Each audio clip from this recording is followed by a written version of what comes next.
नमस्कार, मैं डॉक्टर नीलम सेठी 1974 बैच की एलुमनाई। आज से कोई 47 वर्ष पूर्व यानी आधी शताब्दी एक अदना सी लड़की के मन में एक सपना जागा कि किसी बहुत अच्छे महाविद्यालय में पढ़ा जाए।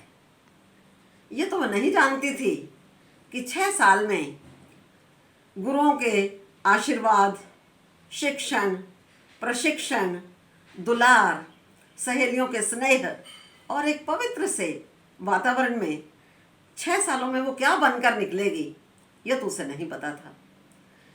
इससे मुझे तो ये लगता है कि पत्थर की भी तकदीर बदल सकती है,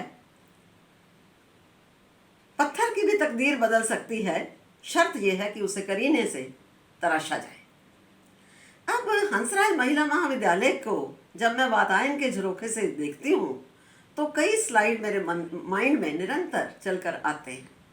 जिस तरह मुझे याद आता है कि शुरू की क्लासों से ही क्लास में सुनाने की बेताबी, नहीं जिस दिन सुनाया जाना तो घर आकर रोना धोना, मेरी टीचर्स का मेरा दुख पहचानना, उनका मुझे मंचों पर खड़ा कर देना, मेरा अदना सा कद और मैंने रोस्टम के पीछे ही छुप जाना, और धन्य वो टीचर जो हॉस्टल से चौकी तक मंगवाकर मेरे पाँव तले दे देती थी और कहती थी लेकिन तुम बोलोगी। मुझे क्या पता था इनकी इंस्पिरेशन मुझे एक दिन कहाँ तक ले जाने वाली है। पहले मैं इसी विद्यालय की लिटरेरी डिबेटिंग सोसाइटी की सेक्रेटरी बनी, उसके बाद ढेरों ट्रॉफीज़ और यूथ फेस्टिवल्स जीते।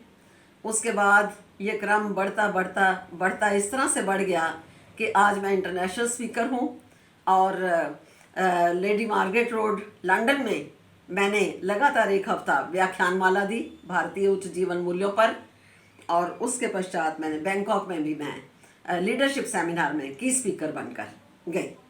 तो क्या कहूँ, इस संस्था को किस हद तक इसमें बनाने की क्षमता है कि ये व्यक्ति से व्यक्तित्व और आइडेंटिटी को रीन्यू करने की क्षमता रखती है। मुझे याद आता है कि आकाशवाणी का कैरियर भी मैंने यहाँ से ही शुरू किया था। जब हमें बस भरकर पहली बार ऑडिशन के लिए आकाशवाणी जालंधर ले गए थे और एकदम मेरा चुनाव हो गया था, उसके बाद तो फिर कोई 200 कार्यक्रम मैंने दिए होंगे आकाशवाणी और दूरदर्शन के अलग अलग केंद्रों से, और 2010 में तो दूरदर्शन जालंधर ने मेरे ऊपर वृत्त चित्र भी बना दिया था।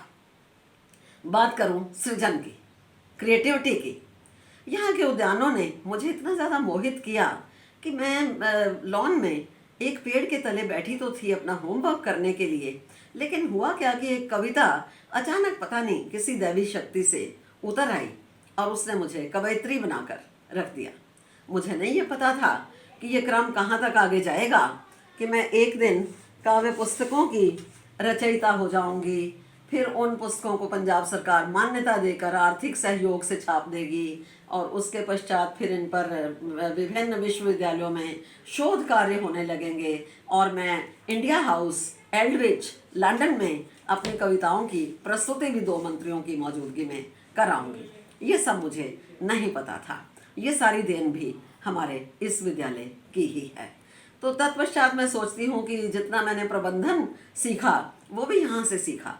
सेक्रेटरी होने के नाते और सीए मेंबर होने के नाते हम बहुत सारे कार्यक्रमों का प्रबंधन करते थे।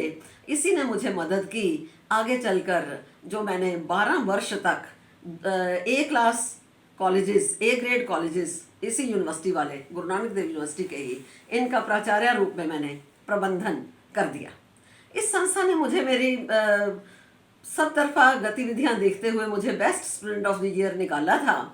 तो मुझे ऐसी बेस्ट की आदत डाल दी कि पहले मैंने बेस्ट टीचर अवार्ड लिया, फिर मैंने बेस्ट प्रिंसिपल अवार्ड लिया, फिर कैम्ब्रिज यूके ने मुझे 2006 में women of the year declare कर दिया था। कहाँ तक मैं बात करूँ, इन्होंने यहाँ के जो पहले प्राचार्य होते थे, थोड़ा उनको माना जाता था कि वो कठोर स्वभाव के हैं, लेकिन थी वो अंदर से बहुत कोमल। और मैं देखा कि मेरे प्रबंधन में मेरी प्रबंधक समिति हमेशा ही कहती रही, मेरे पर पता नहीं क्या सुश्री विद्यावती आनंद जी की क्या छाप थी कि वो मुझे कहती रहें, मेरे प्रबंध समिति मुझे कहती रही कि Neelam madam, you are a lady with iron hands but with velvet gloves. तो अब मुझे समझ आता है कि ये प्रभाव मैंने कहाँ से लिया था। विद्यावती आनंद जी का आरंभिक भाषण ही मेरे जीवन का आधार बन गया था, मेरे जीवन का आधार बना जब वो कहती थी कि कठिनाइयाँ जब आती हैं तो विष का घट बनकर आती हैं, जब जाती हैं तो अमृत कलश छोड़ जाती हैं। मैं एक शायरा थी, तो मैंने इसे शायरी के अंदाज में अपने विद्यार्थियों से और अपने सहकर्मियों से हमेशा साझा किया, जब मैं उनको कहती रही कि डरने वालों को कुछ नहीं मिलता और लड़ने वालों के कदमों में जहान होता है, ज़िंदगी हर कदम पर इम्तहान होता है। तो ये सब मैं कहती रही। और आज जब बागडोर विद्यालय की हमारी वर्तमान प्राचार्य श्रीमती डॉक्टर अजय सरेन जी के हाथों में हैं और वो हंसराज की बड़ी स्वस्थ परंपराओं को आगे बढ़ा रही हैं, तो उनसे यही निवेदन है कि आपकी डायमंड जुबली आ रही है, आपकी सेंटेनरी सेलिब्रेशंस नज़दीक हैं, कृपया हमें भूलिएगा नहीं, क्योंकि हम आपके अभिन्न अंग हैं। कोई भी वृक्ष अपनी जड़ से कटकर कभी भी रस नहीं पा सकता और फल फूल नहीं सकता है। तो मैं आपसे यही गुजारिश करूंगी मैडम कि आने वाले समय में सुख दुख में, ज्योतिर्तिमिर में रहे हमेशा ये भाव कि जब भी मिलने की उत्कट इच्छा हो तो खुले पड़े हों द्वार, खुले पड़े हों द्वार। आपको मेरी ढेरों शुभकामनाएं। नीलम सेठी का नमस्कार। धन्यवाद।